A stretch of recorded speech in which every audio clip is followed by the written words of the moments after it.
Hello बच्चों, आज हम डिस्कस करने जा रहे हैं कंपटीशन के क्वेश्चंस के जो शॉर्टकट्स होते हैं वो कैसे बनते हैं।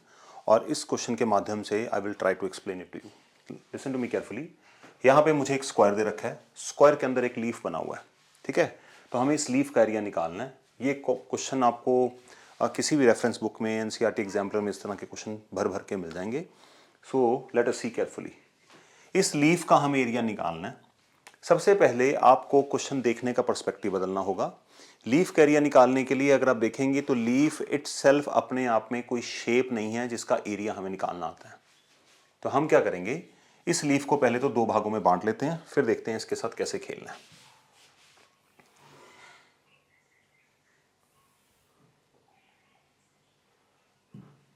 आप देखेंगे मैंने इस लीफ को टू पार्ट्स में डिवाइड कर दिया, ठीक है, और दोनों पार्ट देखने में इक्वल लग रहे हैं। जैसे ही मैंने इसको टू पार्ट्स में डिवाइड किया, आपको कुछ ना कुछ दिखना स्टार्ट हो जाएगा। क्या दिखना स्टार्ट हो जाएगा कि leaf had been divided into two parts. First is this part and second is this part. तो हम इसमें से क्या करेंगे, instead of finding the area of the leaf will find area of half of the leaf. जो भी result आएगा उसको 2 से मल्टीप्लाई कर देंगे। Listen to me carefully. अगर आप इस सिर्फ फर्स्ट पोर्शन के एरिया को निकालने की कोशिश करेंगे, जो मैं यहाँ पे हाईलाइट कर रहा हूँ, देखिए थोड़ी सी ट्रिक लगानी पड़ेगी। ट्रिक लगाएंगे तभी प्रैक्टिकल प्रॉब्लम्स को सॉल्व कर पाएंगे। अगर आपको इसका एरिया निकालना है तो आप नोटिस करिए, ये एक स्क्वायर है और लॉजिकली आपको ये निकालना है। तो ये तो आप 2 मिनट में निकाल लेंगे। ये निकालने के लिए क्या करना पड़ेगा, एरिया ऑफ सेक्टर, इस सेक्टर के एरिया में से जिसका सेंट्रल एंगल 90 डिग्री है, इस ट्राइंगल को हमें हटाना होगा, ट्राइंगल को माइनस करना होगा। चलिए बस यही फॉर्मूला यूज करते हैं यहाँ पे। So area of region 1, that is this one, is equals to area of sector with central angle 90, क्योंकि स्क्वायर है, and minus area of this triangle. अगर आप समझ पा रहे हैं, इस ट्राइंगल का एरिया हमें माइनस करना है, ठीक है। Area of triangle this one. तो इसका निकालने के लिए हम क्या यूज करेंगे, पाए। अब इस सेक्टर की साइड क्या है, अगर स्क्वायर की साइड को अगर हम ए मानते हैं, स्क्वायर की साइड को ए मानते हैं, तो इस सेक्टर की रेडियस भी तो ए होगी, क्योंकि ये सेंटर है और यहां तक हमने कंपास खोली है और ये आर्क लगाया। Are you understanding? सो पाए ए स्क्वायर, थीटा कितना है 90/360। क्योंकि ये क्वाड्रेंट है तो आप 1/4 पाई आर स्क्वायर भी यूज कर सकते थे, क्योंकि एंगल 90 है। दोनों ही बातें चलेंगी। ट्राइंगल का एरिया क्या होगा, क्योंकि राइट एंगल है, तो half into base into height.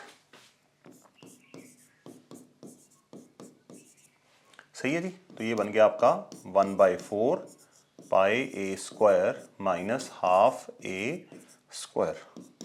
तो यहां से हम क्या करते हैं, ए स्क्वायर की वैल्यू निकाल लेते हैं कॉमन, और वी आर लेफ्ट विद पाई/4 माइनस हाफ। पाई की वैल्यू यहाँ पे सब्स्टिट्यूट करते हैं।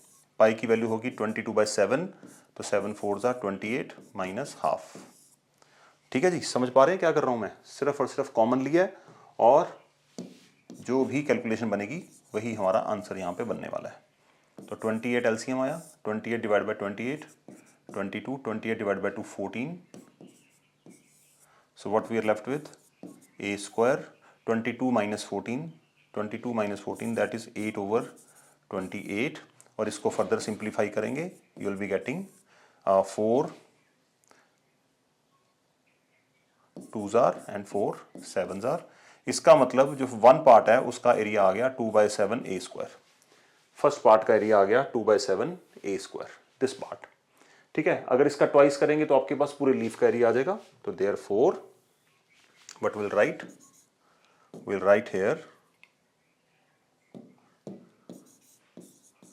Area of leaf is equal to 2 into 2/7 a square, and the answer comes out to be 4/7 a square.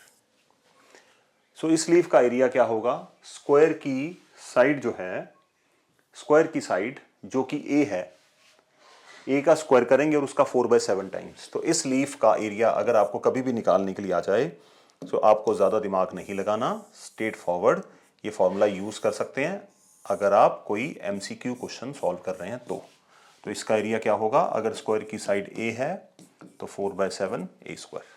ये डायरेक्ट फॉर्मूला यूज़ हो जाता है। तो देखिए, मैंने अभी कल अपने स्टूडेंट्स का पेपर चेक कर रहा था, पेपर में क्या मिस्टेक मुझे दिखी, तभी मैंने ये क्वेश्चन आपके सामने लेके आया हूँ। पेपर में जैसे हमें एरिया ऑफ रीजन 1 निकालना है, तो स्टूडेंट्स ने क्या किया, एरिया ऑफ सेक्टर और एरिया ऑफ ट्राइंगल निकालना है और उनको माइनस करना है, ये उनको क्लियर था।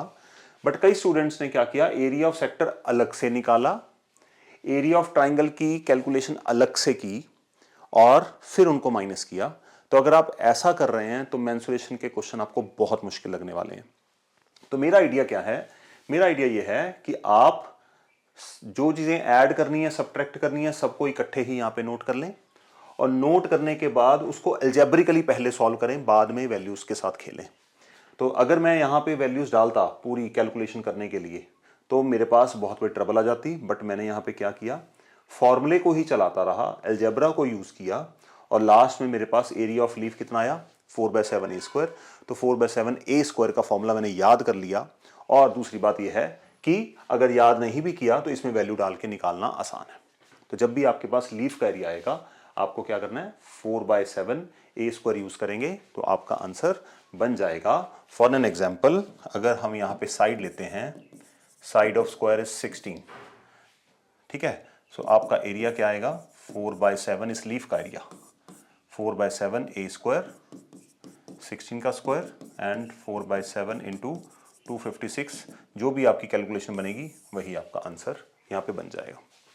अब यहाँ पे भी ट्रबल आती है, अगर MCQs आते हैं तो यूनिट डिजिट से भी कई बार काम चल जाता है, ताकि यूनिट डिजिट गेस करके ही हम अपने आंसर को टिक कराते हैं, पूरा आंसर निकालने की ज़रूरत नहीं पड़ती। तो थोड़ी सी ट्रिक्स हैं जिनको हमें यूज़ करना है। Till then I wish you all the best.